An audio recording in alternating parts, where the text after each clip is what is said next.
জাতিকে সুষ্ঠু নির্বাচন উপহার দিতে চায় কমিশন, শপথ শেষে নতুন সিইসি, অত্যাবশ্যকীয় সংস্কার দ্রুত শেষ করার আহ্বান বিএনপি। ডেঙ্গু আক্রান্ত হয়ে একদিনে 11 জনের মৃত্যু, চিকিৎসকদের উদ্বেগ, সারা দেশে মশক নিধন কার্যক্রম জোরদারের তাগিদ। মূল্যস্ফীতির সঙ্গে যুদ্ধ করে ক্লান্ত মানুষ, সংসার চালাতে হিমশিম অবস্থা, উন্নয়ন নিশ্চিতে সবার মৌলিক অধিকার নিশ্চিতের তাগিদ বিশিষ্টজনদের।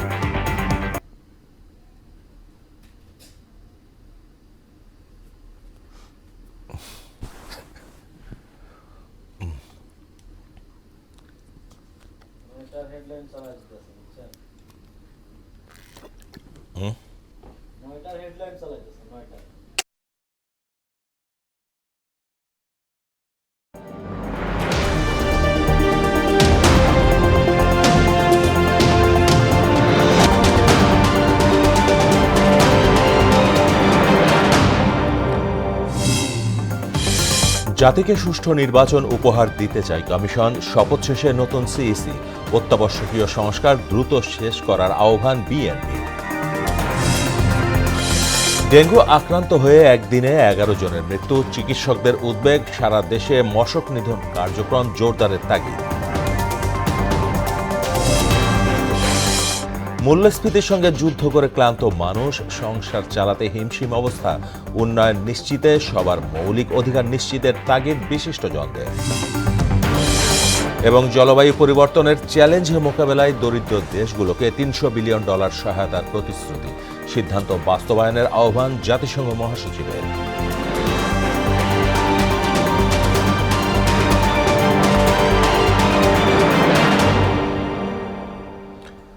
আসসালামু আলাইকুম, সবাইকে মোহনা সংবাদে স্বাগত। শুনছিলেন শিরোনাম, সঙ্গে আছি মাহমুদ হোসেন। এবার বিস্তারিত। শপথ গ্রহণের মধ্য দিয়ে আনুষ্ঠানিকভাবে কমিশনের দায়িত্ব গ্রহণ করলেন সিইসি সহ 5 নির্বাচন কমিশনার। রোববার সুপ্রিম কোর্টের জাজেস লাউঞ্জে শপথ শেষে তাৎক্ষণিক প্রতিক্রিয়ায় জাতিকে অবাধ, সুষ্ঠু ও স্বচ্ছ নির্বাচন উপহার দেওয়ার অঙ্গীকার করেন প্রধান নির্বাচন কমিশনার ASM নাসির উদ্দিন। আরও জানাচ্ছেন মনিরুল ইসলাম। সংস্কারের অংশ হিসেবে গত 21 নভেম্বর গঠন করা হয় 5 সদস্য বিশিষ্ট নির্বাচন কমিশন। নির্বাচন নিয়ে অন্তর্বর্তী সরকারের এটিই কোনো দৃশ্যমান উদ্যোগ। রোববার দুপুরে নবনিযুক্ত প্রধান নির্বাচন কমিশনার সহ 5 জন নিয়েছেন শপথ। সুপ্রিম কোর্টের জাজেস লাউঞ্জে শপথ বাক্য পাঠ করান প্রধান বিচারপতি সৈয়দ রেফাত আহমেদ। আমি বাংলাদেশের প্রতি অকৃত্রিম বিশ্বাস ও আনুগত্য পোষণ করিব। প্রথমে শপথ নেন প্রধান নির্বাচন কমিশনার AMM নাসির উদ্দিন। পরে কমিশনার হিসেবে শপথ নেন সাবেক অতিরিক্ত সচিব আনোয়ারুল ইসলাম সরকার, সাবেক জেলা ও দায়রা জজ আব্দুর রহমান মাসুদ, সাবেক যুগ্ম সচিব বেগম তাহমিদা আহমেদ ও অবসরপ্রাপ্ত ব্রিগেডিয়ার জেনারেল আবুল ফজল সানাউল্লাহ। সমর্থন ও নিরাপত্তা বিধান করিব। পরে তাৎক্ষণিক প্রতিক্রিয়ায় অবাধ ও সুষ্ঠু নির্বাচন উপহার দিতে যে কোনো চ্যালেঞ্জ গ্রহণের প্রস্তুত থাকার কথা জানান প্রধান নির্বাচন কমিশনার। আমাদের নিয়ত সহি, and we are confident inshallah we will be able to deliver. আর এবারের মতো একটা সুযোগ আগে ছিল না, কি সুযোগ জানেন আপনারা? যে সুযোগটা হচ্ছে শুধু আমরা না, রাজনৈতিক দলগুলো যারা ইলেকশন করবেন তারা 15-16 বছর ধরে বলে আসতেছেন আমরা ভোটের অধিকার চাই, আমরা অবাধে ভোট দিতে চাই। সুতরাং তাদেরকে আমরা সাথে পাবো এবং তাদের ডিমান্ডটাকে আমরা বাস্তবায়নে সহযোগিতা করব। এ সময় নিরপেক্ষভাবে দায়িত্ব পালনে সবার সহযোগিতা কামনা করেন নাসির উদ্দিন। মনিরুল ইসলাম, মোহনা সংবাদ, ঢাকা। অবাধ ও সুষ্ঠু নির্বাচনের জন্য প্রয়োজনীয় ব্যবস্থা নিতে নতুন কমিশনের প্রতি আহ্বান জানিয়েছেন বিএনপি নেতারা। এজন্য অত্যাবশ্যকীয় সংস্কার দ্রুত শেষ করার তাগিদ দিয়েছেন তারা। ক্ষমতায় টিকে থাকতে শেখ হাসিনা নির্বাচনী ব্যবস্থাসহ সব গণতান্ত্রিক প্রতিষ্ঠান ধ্বংস করে দিয়েছে বলে অভিযোগও করেন দলটির নেতারা। হুমায়ুন কবিরের রিপোর্ট। হাফেজ মাওলানা মোহাম্মদ মাসুম বিল্লাহ। 4 কমিশনার সহ শপথ নিয়েছেন নতুন সিএসি AMM নাসির উদ্দিন। এ নিয়ে মোহনা টেলিভিশনকে নিজেদের অভিব্যক্তি তুলে ধরেন বিএনপির যুগ্ম মহাসচিব হাবিবুন নবী খান সোহেল ও সাংগঠনিক সম্পাদক শামা ওয়ায়েদ। নির্বাচন কমিশনের একটি বিরাট দায়িত্ব আছে। অবাধ ও সুষ্ঠু নির্বাচনের জন্য সার্বিক ব্যবস্থা গ্রহণ করতে নতুন কমিশনের প্রতি আহ্বান জানান তারা। আমরা এই নির্বাচন কমিশন থেকে একটি স্বচ্ছতা আশা করি এবং আইনের শাসন আশা করি, গুড গভর্নেন্স আশা করি। আমরা আশা করি যে তারা সঠিকভাবে ভোটার তালিকা প্রণয়ন করবে, প্রত্যেকটা নির্বাচনী এলাকায় সঠিকভাবে স্বচ্ছভাবে ভোটের ব্যবস্থা করবে। ভোট ব্যবস্থা যাতে আবার ফিরে আসে সেই প্রত্যাশা আমরা করছি। নতুন নির্বাচন কমিশন হয়েছে, আমরা চাচ্ছি যে ওনারাও যেন সেই স্পিরিটকে ধারণ করেই জনগণের ভোটাধিকার আবার জনগণকে ফিরিয়ে দেওয়ার জন্য সার্বিক ব্যবস্থা যেন তারা গ্রহণ করে। ক্ষমতায় টিকে থাকতে সাবেক প্রধানমন্ত্রী শেখ হাসিনা নির্বাচনী ব্যবস্থাকে ধ্বংস করে দিয়েছে বলেও অভিযোগ করেন তারা। নির্বাচনী ব্যবস্থাকে শেখ হাসিনা এটি একটি জাল জালিয়াতির উৎসবে পরিণত ছিলেন। সকল জনতাকে ভোটের সুযোগ করে দেওয়া এটা অবশ্যই এই সরকারের প্রধান দায়িত্ব। এদিকে রাজধানীর চন্দ্রিমা উদ্যানে জিয়াউর রহমানের সমাধিতে শ্রদ্ধা শেষে সাংবাদিকদের সঙ্গে কথা বলেন বিএনপির স্থায়ী কমিটির সদস্য মঈন খান। প্রয়োজনীয় সংস্কার শেষ করে একটি সুষ্ঠু নির্বাচনের ব্যবস্থা করতে অন্তর্বর্তী সরকারের প্রতি আহ্বান জানান তিনি। যে সমস্ত অত্যাবশ্যকীয় যে সংস্কার আছে সেগুলো তারা সম্পাদন করবে এবং আমি বলেছি তার একটি গুরুত্বপূর্ণ সংস্কার ছিল নির্বাচন কমিশন পুনর্গঠন, সেটা তারা করেছে এবং এর জন্য আমরা তাকে ধন্যবাদ জানাই। বিএনপি প্রতিহিংসা রাজনীতি করে না বলেও দাবি করেন মঈন খান। আওয়ামী লীগের প্রতিহিংসার লগি বৈঠার রাজনীতিতে বিএনপি বিশ্বাস করে না। হুমায়ুন কবির, মোহনা সংবাদ, ঢাকা। ডেঙ্গু আক্রান্ত হয়ে একদিনে আরও 11 জনের মৃত্যু হয়েছে। এ সময় বিভিন্ন হাসপাতালে ভর্তি হয়েছে 1079 জন। চলতি বছর এখন পর্যন্ত ডেঙ্গুতে মৃত্যু হয়েছে 459 জনের এবং হাসপাতালে ভর্তি হয়েছে 86,791 জন। স্বাস্থ্য অধিদপ্তরের হেলথ এমার্জেন্সি অপারেশন সেন্টার ও কন্ট্রোল রুম জানায় মারা যাওয়া 11 জনের মধ্যে 9 জনই ঢাকার 2 সিটি কর্পোরেশনের বাসিন্দা, বাকি 2 জন খুলনা বিভাগের। ডেঙ্গুর বিস্তার রোধে মশক নিধন কার্যক্রম জোরদারের তাগিদ দিয়েছেন চিকিৎসকরা। একজনও যদি আমাদের মৃত্যু হয় তাহলে আমরা বলবো যে আমরা এখনো আশঙ্কার বাইরে আসতে পারিনি। আমাদের কমিউনিটিতে যে কাজ করার জায়গাটা রয়েছে সেই জায়গায় উদ্যোগটা আরও বাড়াতে হবে। এই উদ্যোগটা যদি না বাড়ানো যায় তাহলে আসলে মশার ব্রিডিং কমানো যাচ্ছে না এবং রোগী সংখ্যাও কমানো সম্ভব হবে না। 12 দফা দাবিতে রাজধানীতে বিক্ষোভ করেছেন ব্যাটারি চালিত অটোরিকশা চালকরা। রোববার সকালে জাতীয় প্রেস ক্লাবের সামনে অবস্থান নিয়ে লাইসেন্স প্রদান, যৌক্তিক রুট পারমিট সহ 12 দফা দাবি জানান তারা। এদিকে গণ অবস্থান কর্মসূচির কারণে পল্টন ও আশপাশের এলাকায় তীব্র যানজট সৃষ্টি হয়। এতে ভোগান্তিতে পড়েন কর্মজীবী সহ সর্বস্তরের মানুষ। মুনতাসির মামুনের প্রতিবেদন। সড়ক অবরোধ করে চতুর্থ দিনের মতো গণ অবস্থান কর্মসূচি পালন করছেন ব্যাটারি চালিত অটোরিকশা চালকেরা। রোববার সকাল থেকেই তারা জাতীয় প্রেস ক্লাবের সামনে অবস্থান নিয়ে নিজেদের দাবি দেওয়ার সপক্ষে বিভিন্ন স্লোগান দিতে থাকেন। 12 দফা দাবিকে যৌক্তিক উল্লেখ করে সংকটের শান্তিপূর্ণ ও যৌক্তিক সমাধান চান চালকেরা। তারা সুবিধা পেয়ে গেছে, এখন ভাল লাগে না। 3 দিন যাবত 100 টাকার ভাড়া 150 টাকা দিয়ে যাইতাছে, এখন তাদের ভাল লাগে। লাইসেন্স সহ অটোরিকশার জন্য নির্দিষ্ট রুট করে দিলে সমস্যার সমাধান হবে উল্লেখ করে আটক চালকদের নিঃশর্ত দাবি করেন তারা। আমাদের কোনো খোঁজ খবর না আছে, আমরা কি তাদের কাছে চাকরি চাইছি, বাড়ি চাইছি, গাড়ি চাইছি, কিচ্ছু চাইনি। আমরা একটু স্বাধীনভাবে চলবার চাইছি। আন্দোলনের সংহতি জানিয়েছেন কমিউনিস্ট পার্টি এবং উদীচী শিল্পী গোষ্ঠী সহ রিক্সা, ভ্যান, ইজি বাইক শ্রমিক ইউনিয়ন। বেকারের যে সমস্যাটা, এইটা যে পর্যন্ত দূর না করতে পারবো গভর্নমেন্ট না পারলে তো এটা প্রযুক্তি আসলে আস্তে আস্তে বাড়তেছে। যে পর্যন্ত সীমাবদ্ধ সে লাইসেন্সটা দেয়, লাইসেন্স একটা রোডে নির্ধারিত টাইম দেওয়া দেয়, যেই টাইমের বাইরে তোমরা এদিকে যাইবা না, তোমার শৃঙ্খলাভাবে চালাও। রিক্সা শ্রমিকদের তো ড্রাইভিং লাইসেন্স দিতেই হবে, রিক্সারও লাইসেন্স দিতে হবে, বিআরটি এর মাধ্যমে লাইসেন্স দিতে হবে এবং একটা যৌক্তিক রুট পারমিট দিতে হবে। দাবি না মানা পর্যন্ত আন্দোলন চালিয়ে যাওয়ার হুঁশিয়ারিও দেন তারা। মুনতাসির মামুন, মোহনা সংবাদ, ঢাকা। এদিকে রাজধানীতে অটোরিকশা চলাচলের বিষয়ে উচ্চ আদালত সিদ্ধান্ত নেবে জানিয়ে স্বরাষ্ট্র উপদেষ্টা জাহাঙ্গীর আলম চৌধুরী বলেছেন, দেশে কেউ অরাজকতা সৃষ্টি করলে কঠোরভাবে দমন করা হবে। রোববার সচিবালয়ে আইনশৃঙ্খলা সংক্রান্ত উপদেষ্টা কমিটির সঙ্গে বৈঠক শেষে তিনি একথা বলেন। এদিকে নিজ দপ্তরে এক ব্রিফিংয়ে জনপ্রশাসন মন্ত্রণালয়ের সিনিয়র সচিব মোখলেসুর রহমান জানান, সরকারি কর্মচারীদের সম্পদের হিসাব বিবরণী জমা দেওয়ার সময় 1 মাস বাড়ানো হয়েছে। শামীমুজ্জামান চৌধুরীর রিপোর্ট। সচিবালয়ে সমসাময়িক বিভিন্ন বিষয় নিয়ে আইনশৃঙ্খলা সংক্রান্ত উপদেষ্টা কমিটির সঙ্গে বৈঠক করেন স্বরাষ্ট্র উপদেষ্টা জাহাঙ্গীর আলম চৌধুরী।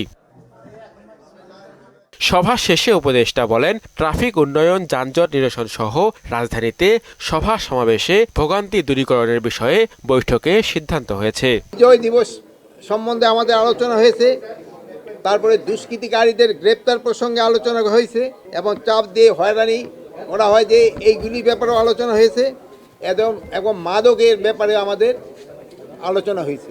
গণমাধ্যমের এক প্রশ্নে দেশে প্রচুর ভুয়া মামলা হচ্ছে স্বীকার করে সমস্যা সমাধানের চেষ্টা চলছে বলে জানান তিনি। ভুয়া মামলা এবং মিথ্যা মামলা হচ্ছে, এটা আমি অস্বীকার করব না। আমি এখনো বলি যে ভুয়া মামলা হচ্ছে এবং মিথ্যা মামলা হচ্ছে। এখন ভুয়া মামলা এবং মিথ্যা মামলা যেন না হয় এ ব্যাপারে আমরা পদক্ষেপ নিচ্ছি এবং যারা ভুয়া মামলা এবং মিথ্যা মামলা করতেছে তাদের বিরুদ্ধে আমরা পদক্ষেপ নিব। রাজধানীতে অটোরিকশা চলাচলের বিষয়ে উচ্চ আদালত সিদ্ধান্ত নেবে বলে জানান স্বরাষ্ট্র উপদেষ্টা। অটোরিকশা সম্বন্ধে আমরা তো বাস্তবায়ন করব, এটা তো উচ্চ আদালতের একটা আদেশ। উচ্চ আদালতের আদেশটি আমরা বাস্তবায়ন করতে যাচ্ছি। এদিকে নিজ দপ্তরে এক ব্রিফিংয়ে জনপ্রশাসনের সিনিয়র সচিব মোখলেসুর রহমান বলেন, 43 থেকে 47তম বিসিএসে মোট 18,154 জন প্রার্থী নিয়োগ দেবে সরকার।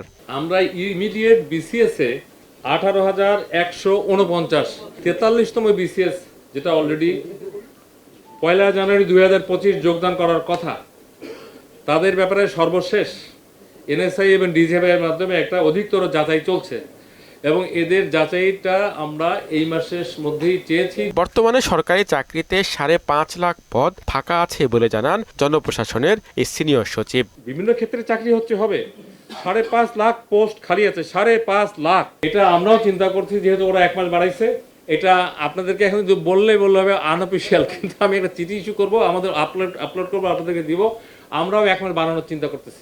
শামীমুজ্জামান চৌধুরী, মহড়া সংবাদ, ঢাকা। মূল্যস্ফীতির সঙ্গে যুদ্ধ করে করে ক্লান্ত মানুষ। ভোক্তার ব্যয় বেড়ে গেছে 10%, বিপরীতে আয় বেড়েছে 8%। কারো উপরে ঋণের বোঝা, আবার কেউ ধার দেনা করে টিকে থাকার চেষ্টা করছে। এতেই বোঝা যায় বাজার সিন্ডিকেটের দৌরাত্ম্য কতখানি। কৃষিবিদরা বলছেন, মধ্যস্বত্বভোগীর দৌরাত্ম্য থামানো না গেলে বাজার নিয়ন্ত্রণ সম্ভব নয়। উষা ফেরদৌসের বিশেষ প্রতিবেদন। 2022 সাল থেকেই দেশে মূল্যস্ফীতির থাবা। এতে কেবল নিম্ন আয়ের মানুষই না, কঠিন পরিস্থিতির মুখোমুখি হয় মধ্যবিত্তরাও। তার উপর বর্তমানে কয়েক দফা মূল্য বৃদ্ধিতে দিশেহারা তারা। মাছ, মাংস, তরি তরকারি আমাদের না বিশ্বাস। আমাদের দেখা যাচ্ছে বেতন 1 মাসের জন্য দিচ্ছে, আগে হয়তো 1 মাস পরে শেষ, এখন 7 তারিখে বেতন শেষ। 80 টাকা আলু কিনে তো মানুষ বাঁচবে না, সাধারণ মানুষ তো একটু ডাল ভাত খেয়ে বেঁচে থাকবে, এটাই তো নিয়ম। কিন্তু সেটা তো হচ্ছে না, খুব কষ্ট হচ্ছে, সবারই কষ্ট হচ্ছে। 7টি নিত্যপণ্যের ওপর শুল্ক হ্রাস করায় 2000 কোটি টাকা সরকারকে ছাড় দিতে হচ্ছে। যদিও শুল্ক হ্রাসের কোনো সুবিধাই পাচ্ছে না জনগণ, কারণ বাজার এর কোনো প্রভাব নেই। 1000 টাকা নিয়ে বাজার আসলে ঠিকমতো সবজি কিনে আপনি অন্য কোনো বাজার করতেই পারবেন না। আপনি ইলিশ হয়েছে 2200 টাকা কেজি, সিমড়ি হয়েছে 1600 টাকা কেজি, মুরগি হয়েছে মনে করেন 550-600 টাকা কেজি। সম্প্রতি বাংলাদেশ ব্যাংকের এক প্রতিবেদন মতে মানুষের আয়ের চেয়ে ব্যয় 2% বেড়েছে, ফলে ভোক্তার ক্রয় ক্ষমতা কমেছে। কৃষকের যেমন ইনপুট কস্টটাকে আমাদের কমাতে হবে অত ভর্তুকি দিয়ে, ঠিক তেমনইভাবে আমাদের মার্কেটিং সিস্টেমটা একটু ডেভেলপ করতে হবে। মার্কেটিং সিস্টেম, কৃষক প্রোডাকশন করলো, সেটা মার্কেটে বেশ কয়েকটা হাত বদলের মাধ্যমে কিন্তু মার্কেটে যায়। এই হাত বদলের কারণে কিন্তু কৃষক সস্তায় বিক্রি করে দিচ্ছে এবং আমরা যারা ক্রেতা আছি তারা কিন্তু বেশি দামে কিনছি। আমার কাছে মনে হয় যে আমরা যদি এই হাত বদলের সংখ্যাটা, মানে মিডলম্যানের সংখ্যাটা যদি আমরা কমিয়ে দিতে পারি কোনোভাবে, এটা টেকনোলজি, এখন অনেক কিছু টেকনোলজি বের হয়েছে, টেকনোলজি বেসড হতে পারে, অথবা আমরা সেভাবে ইন্ডাস্ট্রিয়ালাইজেশন করতে পারি যে এই প্রোডাক্টগুলো কৃষকের মাঠ থেকে সরাসরি বিভিন্ন শপে চলে যাবে সেখান থেকে কাস্টমারের কাছে যাবে। আর বিবিসির তথ্য মতে দেশে 4,10,00,000 পরিবারের মধ্যে 26% পরিবার তাদের মৌলিক চাহিদা মেটাতে ঋণ করে চলেছে। গরিব যারা ক্রেতা অথবা উৎপাদনশীল যারা আছে তারা কিন্তু কখনোই লাভবান হচ্ছে না। লাভবান হচ্ছে যারা বিজনেস করছে, বড় বড় বিজনেস যারা করছে। উষা ফেরদৌস, মোহনা সংবাদ, ঢাকা। একটা প্ল্যান দাও। দেশের সার্বিক উন্নয়ন নিশ্চিতে প্রতিটি মানুষের মৌলিক অধিকার নিশ্চিত করা জরুরি বলে মনে করেন বিশিষ্টজনেরা। রোববার রাজধানীর একটি হোটেলে সিপিডি আয়োজিত আলোচনায় তারা বলেন, মানুষের আশা আকাঙ্ক্ষা বিবেচনায় ছাত্র জনতার আন্দোলনের সুফল কাজে লাগিয়ে সমাজের সব ক্ষেত্রে বৈষম্য দূর করতে হবে। আরও জানাচ্ছেন তানজিদ ভুইয়া। আমাদের অত্যন্ত সৌভাগ্য যে সামাজিক সুরক্ষার মাধ্যমে কিভাবে প্রান্তিক জনগোষ্ঠীকে এগিয়ে নিয়ে যাওয়া যায় সেই দিককে প্রাধান্য দিয়ে আলোচনার আয়োজন করে সিপিডি। নতুন নতুন উদ্ভাবনীর মাধ্যমে দেশের মূল অর্থনীতি উন্নয়নে কাজ করার লক্ষ্যই ছিল আলোচনার বিষয়বস্তু। কৃষিখাত, নারীর ক্ষমতায়ন ও পিছিয়ে পড়া জনগোষ্ঠীকে এগিয়ে নেওয়ার প্রত্যয় ছিল সবার বক্তব্যে। 2 থেকে 2.5% কথা বলা হয়, যদিও 2%-এর ভিতর আমরা জানি ফাঁক আছে, কারণ ওটার ভিতরে পেনশন ফান্ড, ওটার ভিতরে সরকারি পেনশন ফান্ড ওখানে ধরে আছে। পৃথিবীর কোনো দেশে সরকারি পেনশন ফান্ডকে সামাজিক সুরক্ষার অংশ হিসেবে দেখা হয় না। আলোচকরা বলেন, সর্বজনীন মৌলিক আয়ের বিষয়টি নিশ্চিত করা না গেলে সার্বিক উন্নয়ন সম্ভব নয়। এক্ষেত্রে প্রান্তিক জনগোষ্ঠীকে কাজে লাগাতে হবে।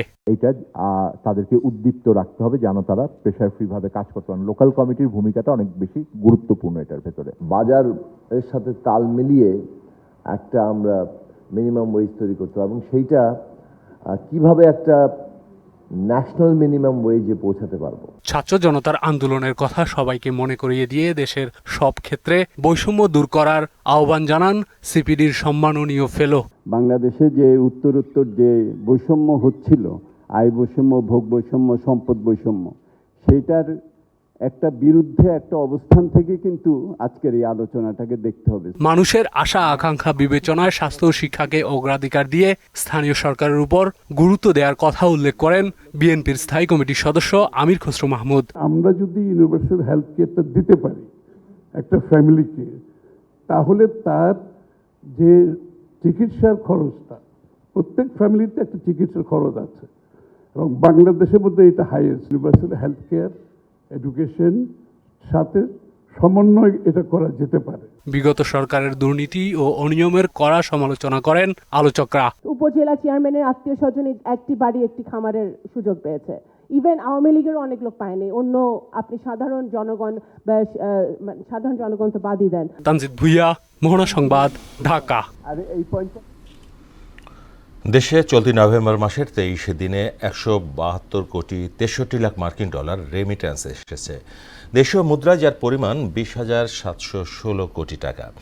রোববার বাংলাদেশের ব্যাংক এক প্রতিবেদনে এ তথ্য জানায়। এর মধ্যে রাষ্ট্রায়ত্ত ব্যাংকগুলোর মাধ্যমে 64 কোটি ডলার, বিশেষায়িত একটি ব্যাংকের মাধ্যমে 13 কোটি 10 লাখ মার্কিন ডলার, বেসরকারি ব্যাংকগুলোর মাধ্যমে 95 কোটি 13 লাখ ডলার এবং বিদেশি ব্যাংকগুলোর মাধ্যমে এসেছে 40 লাখ মার্কিন ডলার রেমিট্যান্স। ভুল চিকিৎসায় সহপাঠী মৃত্যুর অভিযোগে রাজধানীর ন্যাশনাল মেডিকেল কলেজ হাসপাতাল ভাঙচুর করেছে ডাক্তার মাহবুবুর রহমান মোল্লা কলেজের শিক্ষার্থীরা। এমনকি তারা পুরান ঢাকার বেশ কয়েকটি প্রতিষ্ঠানেও হামলা চালায়। পরিস্থিতি মোকাবেলায় ঘটনাস্থলে অতিরিক্ত পুলিশ মোতায়েন করা হয়েছে। মাহবুব হাসান রিপনের প্রতিবেদন।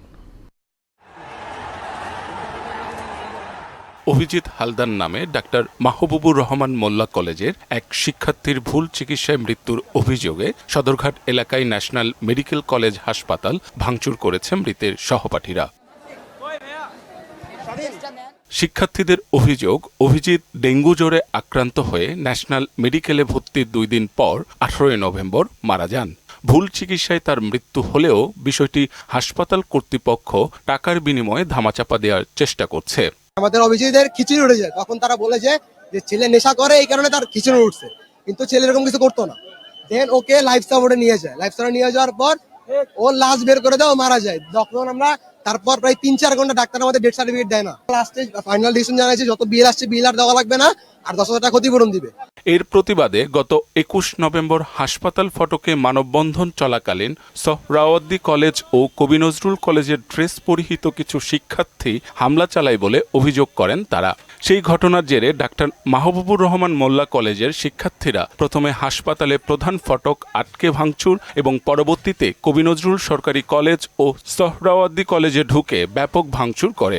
আমরা যখন আমাদের ছাত্র ভাই যখন মারা যায় তখন তার বিচারের দাবিতে আমরা শান্তিপূর্ণভাবে একটা দাবি রাখি, তখন শহীদ সোহরাওয়ার্দী কলেজ এবং কবি নজরুল কলেজের তারা আমাদের ছাত্রদের উপর আক্রমণ চালায়। আমরা তো একটা লাঠি ছাড়া কিছু রাখিনি, ওদের হাতে এত জিনিস কেন? দেশীয় অস্ত্র যদি আমাদের ওদের হাতে থাকে তা আমরা কেমনে পারবো? আমরা তো শান্তিপূর্ণভাবে আন্দোলন করতে আসছি। পরিস্থিতি মোকাবেলায় ঘটনাস্থলে অতিরিক্ত পুলিশ মোতায়েন করা হয়। পরে ছাত্রদের দাবির প্রেক্ষিতে হাসপাতাল কর্তৃপক্ষ মৃত্যুর বিষয়ে ১১ সদস্যের একটি তদন্ত কমিটি গঠন করে। মাহবুব হাসান রিপন, মোহনা সংবাদ, ঢাকা। দেশের বাইরের খবর। জলবায়ু পরিবর্তনের ক্ষয়ক্ষতি মোকাবেলায় দরিদ্র দেশগুলো $300 বিলিয়ন পাচ্ছে। শনিবার আজারবাইজানের COP29 সম্মেলনে দর কষাকষির পর এ প্রতিশ্রুতি দিয়েছে ধনী রাষ্ট্রগুলো। সিদ্ধান্ত বাস্তবায়নে বিশ্ব নেতাদের প্রতি আহ্বান জানিয়েছেন জাতিসংঘ মহাসচিব। ইস্তিয়াক হোসেনের ডেস্ক রিপোর্ট। গেল 11 নভেম্বর কপের 29তম আসর শুরু হয়। শুক্রবার সম্মেলন শেষ হওয়ার কথা থাকলেও জলবায়ু তহবিলে অর্থায়নে কোনো সমঝোতা না হওয়ায় সময় আরও একদিন বাড়ানো হয়। দীর্ঘ আলাপ আলোচনার পর রোববার এ বিষয়ে এক চুক্তিতে একমত হয় কপের সদস্য দেশগুলো। এতে ধনী রাষ্ট্রগুলোর পক্ষ থেকে উন্নয়নশীল দেশগুলোকে $300 বিলিয়ন দেওয়ার অঙ্গীকার আসে। জলবায়ু চ্যালেঞ্জ মোকাবেলায় প্রস্তুতি ও প্রতিরোধে সহায়তার জন্য 2035 সাল পর্যন্ত এই অর্থ দেয়া হবে। আজারবাইজানে জাতিসংঘের জলবায়ু সম্মেলনে প্রায় 200 দেশের প্রতিনিধিরা এই ঘোষণা দেন। প্রতিশ্রুতি অর্থ আসবে সরকারি মঞ্জুরি ও ব্যাংক ব্যবসার মতো বেসরকারি খাত থেকে। এই সিদ্ধান্তকে ভিত্তি হিসেবে দেখতে বিশ্ব নেতাদের প্রতি আহ্বান জানিয়েছেন জাতিসংঘ মহাসচিব অ্যান্টোনিও গুতেরেস।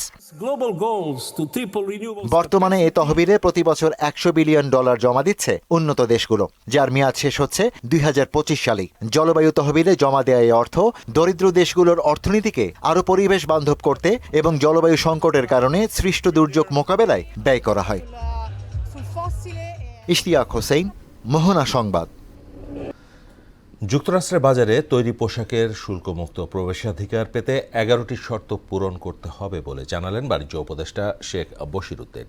রোববার সচিবালয়ে নিজ দপ্তরে মার্কিন পররাষ্ট্র দপ্তরের আন্তর্জাতিক শ্রম বিষয়ক বিশেষ প্রতিনিধি কেলি রুদ্রিগেজের নেতৃত্বে একটি প্রতিনিধি দলের সঙ্গে সৌজন্য সাক্ষাৎ শেষে তিনি একথা বলেন। বাণিজ্য উপদেষ্টা জানান, গত 1 দশক ধরে যুক্তরাষ্ট্রের বাজারে তৈরি পোশাক রপ্তানিতে জিএসপি সুবিধা পাচ্ছে না বাংলাদেশ, অথচ ইউরোপীয় ইউনিয়ন, জাপান সহ বেশ কিছু দেশে এই সুবিধা মিলছে। কর্মসূচি যেটা হয়েছে, এই কর্মসূচিকে বাস্তবায়ন করার ক্ষেত্রে আমরা আজকে বিশদভাবে আলোচনা করলাম এবং এই আলোচনাটা আমার ধারণা খুবই যুক্তিযুক্ত এবং দুজনের অবস্থানকে আমরা তুলে ধরেছি এবং আমরা দুজনের অবস্থানকে উপলব্ধি করি এবং কিভাবে আমরা কত দ্রুত আমরা এই 11 দফা বাস্তবায়ন করতে পারি, এই উদ্দেশ্যে আমাদের আলোচনাটা হয়েছে। রাজধানীর মিরপুরে একটি বাসায় গ্যাস সিলিন্ডার বিস্ফোরণে 7 জন দগ্ধ হয়েছে। এর মধ্যে 6 জনের অবস্থা আশঙ্কাজনক বলে জানান জাতীয় বার্ন অ্যান্ড প্লাস্টিক সার্জারি ইনস্টিটিউটের আবাসিক চিকিৎসক। এদিকে নারায়ণগঞ্জের সোনারগাঁয়ে একটি কারখানায় এয়ার ফ্রেশনার রিফিল করার সময় সিলিন্ডার বিস্ফোরণে 10 শ্রমিক দগ্ধ হয়েছে। নারায়ণগঞ্জ প্রতিনিধি আজমির ইসলামের সহায়তায় আরও জানাচ্ছেন কাজী পাপ্পু।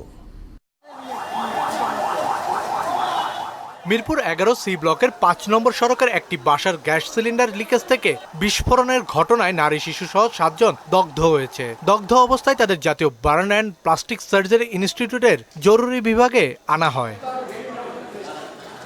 এর মধ্যে 1 নারী ও 2 শিশুর চিকিৎসা চলছে আইসিইউতে, বাকি 3 জন এসডিওতে চিকিৎসাধীন। ইনস্টিটিউটের আবাসিক চিকিৎসক মোহাম্মদ শাওন বিন রহমান জানান, এদের মধ্যে 3 জনের অবস্থা আশঙ্কাজনক। মিরপুর 11 গ্যাস লাইন বিস্ফোরণের দুর্ঘটনায় তার মধ্যে 1 জন রোগী স্টেবল আছে, যার 6% পুড়ে গিয়েছে, শাহজাহান, ওনাকে আমরা ওয়ার্ডে দিচ্ছি।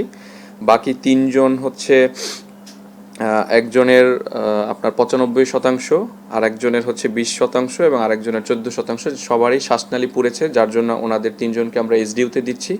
আর বাকি 3 জনকে আমরা আইসিইউতে দিচ্ছি। অলরেডি একজন আইসিইউতে আমরা পাঠিয়েছি, বাকি 2 জন প্রক্রিয়াধীন আছে। এদিকে নারায়ণগঞ্জের সোনারগাঁয়ে একটি কারখানায় এয়ার ফ্রেশনার রিফিল করার সময় সিলিন্ডার বিস্ফোরণে 10 শ্রমিক দগ্ধ হয়েছে। রোববার সকাল 10:30টার দিকে মেঘনাঘাট এলাকায় দুর্ঘটনায় দগ্ধদের উদ্ধার করে national burn and plastic surgery ইনস্টিটিউটে নেওয়া হয়।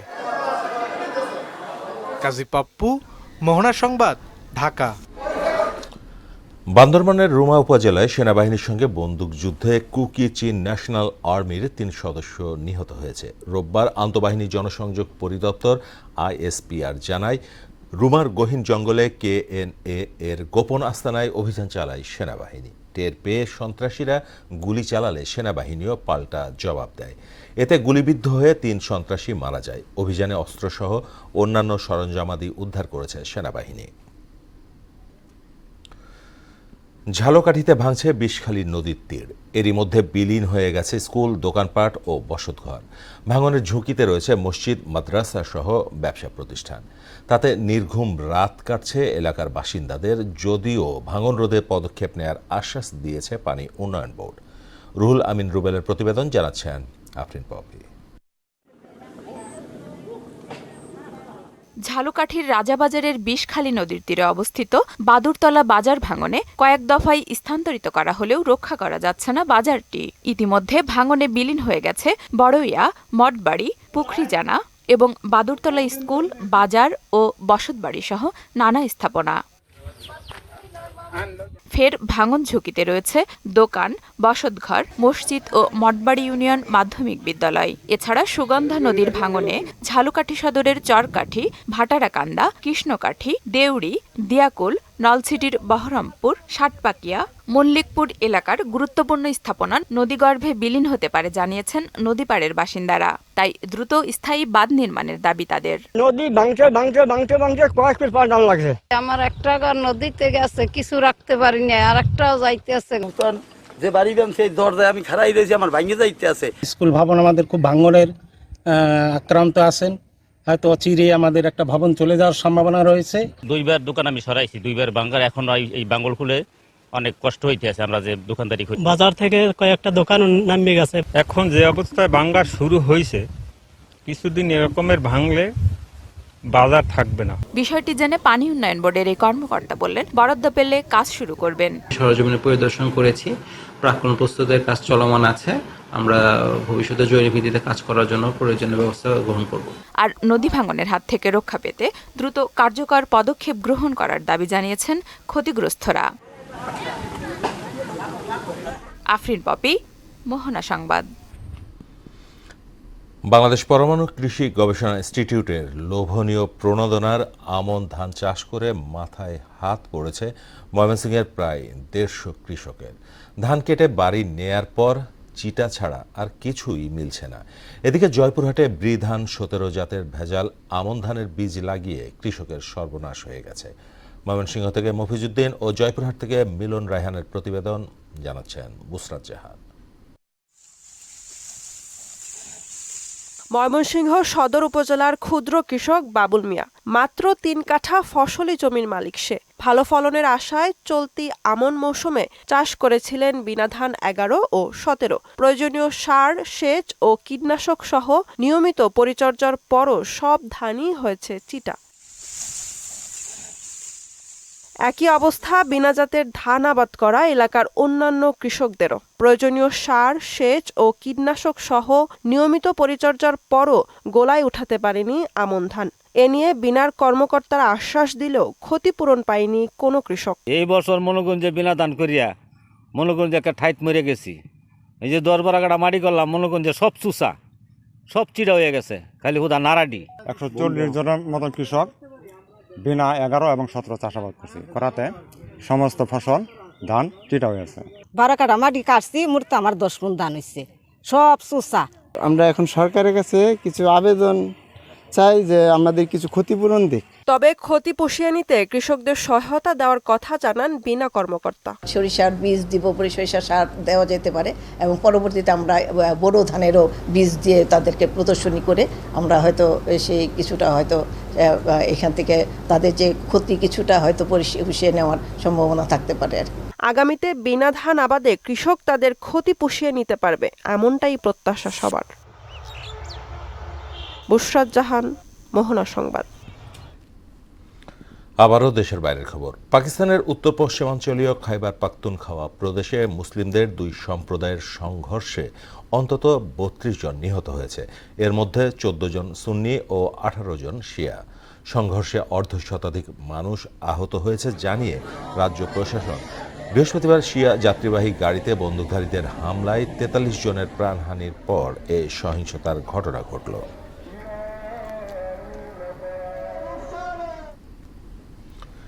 লেবাননে ইসরায়েলি হামলায় আরও ৩৩ জন নিহত হয়েছে, আর গাজায় দুদিনে মারা গেছে আরও ১২০ ফিলিস্তিনি। এক বছরেরও বেশি সময় ধরে চলা তাণ্ডবে ৮৫% ফিলিস্তিনি বাস্তুচ্যুত হয়েছে। উপার্জন ও খাদ্যোৎপাদন তলানিতে নামায় অর্ধাহার অনাহারে দিন কাটছে লাখো মানুষের। আছে চিকিৎসা সংকটও। কাজী শাহরিনের ডেস্ক রিপোর্ট। পুরো শহর যখন গভীর ঘুমে আচ্ছন্ন, ঠিক তখনই লেবাননের বৈরুতে বিমান হামলা চালায় ইসরায়েল। বোমার শব্দে কেঁপে ওঠে পুরো শহর। হামলায় একটি বহুতল আবাসিক ভবন সম্পূর্ণ ধ্বংস হয়ে যায়। এই হামলায় নিহত হয়েছে ২০ জন আর আহত অর্ধশতাধিক। হিজবুল্লাহর দাবি, হামলার লক্ষ্য ছিল তাদের এক শীর্ষ নেতা, কিন্তু সে সময় তিনি ওই এলাকায় ছিলেন না। রাজধানীর বৈরুতের পাশাপাশি এ রাতে পূর্বাঞ্চলের বালবেক জেলার দুটি গ্রামে হামলা চালিয়ে ১৩ জনকে হত্যা করেছে নেতানিয়াহু সেনারা। আহত হয়েছে অনেকে। গত বছরের অক্টোবর থেকে ইসরায়েলি হামলায় এ পর্যন্ত লেবাননে প্রাণ গেছে প্রায় ৩,৬৭০ জনের। এদিকে ফিলিস্তিনের গাজায় ইসরায়েলি তাণ্ডবে দুদিনে আরও ১২০ জন নিহত ও প্রায় ২০০ জন আহত হয়েছে। এতে উপত্যকাটিতে ৪৪,২০০ ছাড়িয়েছে মৃত্যু। উপত্যকা জুড়ে এখনও নিখোঁজ রয়েছে ১০,০০০-এরও বেশি মানুষ। ধ্বংসস্তূপের নিচে আটকা আছে বহু মানুষ। জাতিসংঘের তথ্য মতে ইসরায়েলি হামলায় গাজার প্রায় ৮৫% মানুষ বাস্তুচ্যুত হয়েছেন। খাদ্য, বিশুদ্ধ পানি এবং ওষুধের তীব্র সংকটের মধ্যে লাখ লাখ মানুষ মানবেতর জীবনযাপন করছে। কাজী শাহরিন, মোহনা সংবাদ। শেষ করব মোহনা সংবাদ যাবার আগে শিরোনামগুলো।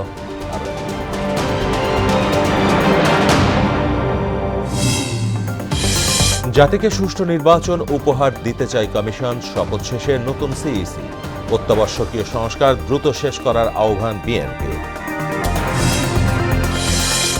ডেঙ্গু আক্রান্ত হয়ে একদিনে ১১ জনের মৃত্যু, চিকিৎসকদের উদ্বেগ। সারা দেশে মশক নিধন কার্যক্রম জোরদারের তাগিদ। মূল্যস্ফীতির সঙ্গে যুদ্ধ করে ক্লান্ত মানুষ, সংসার চালাতে হিমশিম অবস্থা। উন্নয়ন নিশ্চিতে সবার মৌলিক অধিকার নিশ্চিতের তাগিদ বিশিষ্টজনদের। এবং জলবায়ু পরিবর্তনের চ্যালেঞ্জ মোকাবেলায় দরিদ্র দেশগুলোকে $৩০০ বিলিয়ন সহায়তার প্রতিশ্রুতি। সিদ্ধান্ত বাস্তবায়নের আহ্বান জাতিসংঘ মহাসচিবের। এই ছিল মোহনা সংবাদে। পরবর্তী সংবাদ দেখার আমন্ত্রণ রইল। মোহনার সবশেষ খবর জানতে ভিজিট করুন www.mohana.tv। সংবাদ দেখতে পারেন ফেসবুক ও ইউটিউবে। এতক্ষণ সঙ্গে থাকার জন্য সবাইকে ধন্যবাদ।